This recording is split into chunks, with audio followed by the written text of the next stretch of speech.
Hey, it's the Nerdy Sports Fan, and we're talking draft.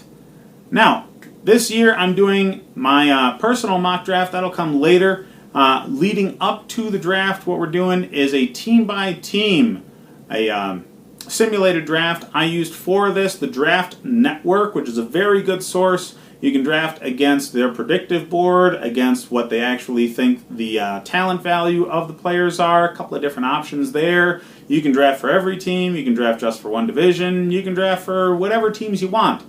Personally, for these simulations, I drafted just for the one team I was interested in. So you're going to get some carryover from one team to another based off of me thinking certain players are more talented than this source did. We'll get right into it. We're going with the Dallas Cowboys. Okay, now, there are multiple schools of thought for what you do with the draft. New England does a great job when they push themselves down into stacking up picks in the second round and the third round. They just want top 100 picks. They don't necessarily need top 20. So they always move down the board so they can get as many picks in that area and really stack their rosters with talented, not necessarily big-name players.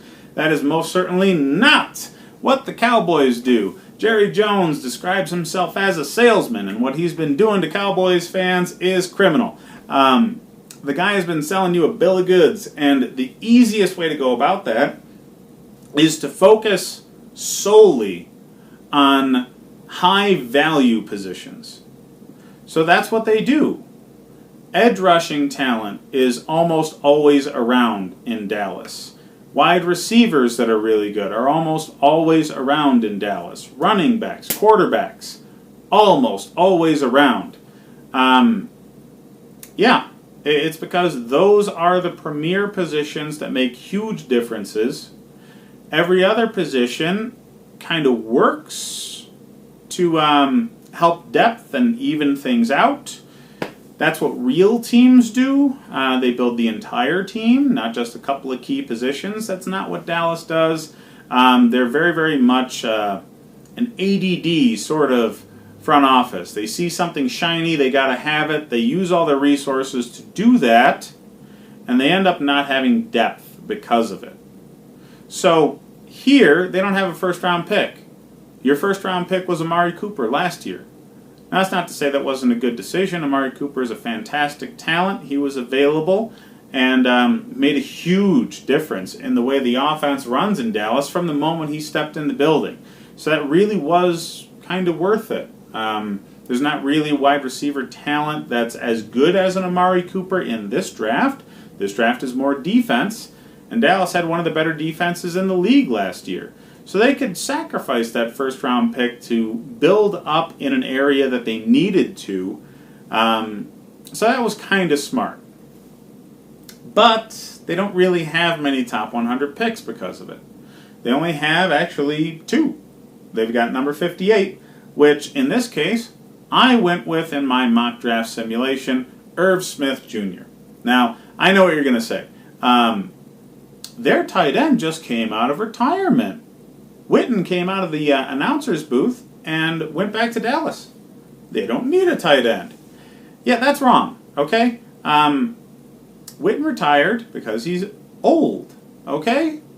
He is a stalwart, okay? He catches everything thrown his way. He knows how to run routes. He knows how to block. I get it. But every one of those things that he knows how to do really well, his brain is going to be 10 steps ahead of what his body can do.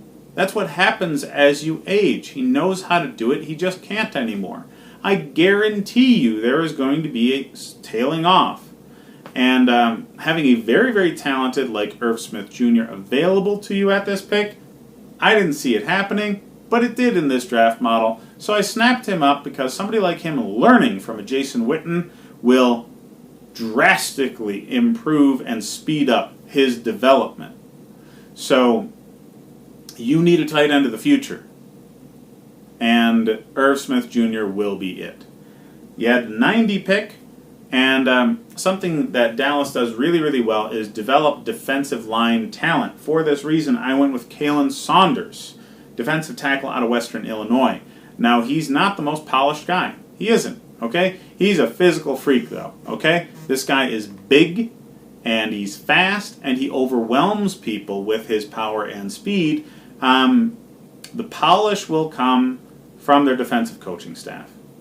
They do very, very well with developing defensive frontline talent, and developing a project player like him will actually be easy for this coaching staff. Now, there's not much to talk about with the top 100 picks for Dallas because they only have 2. That's what you got, guys. The way your front office does business, you're going to be lacking for depth, and this is why.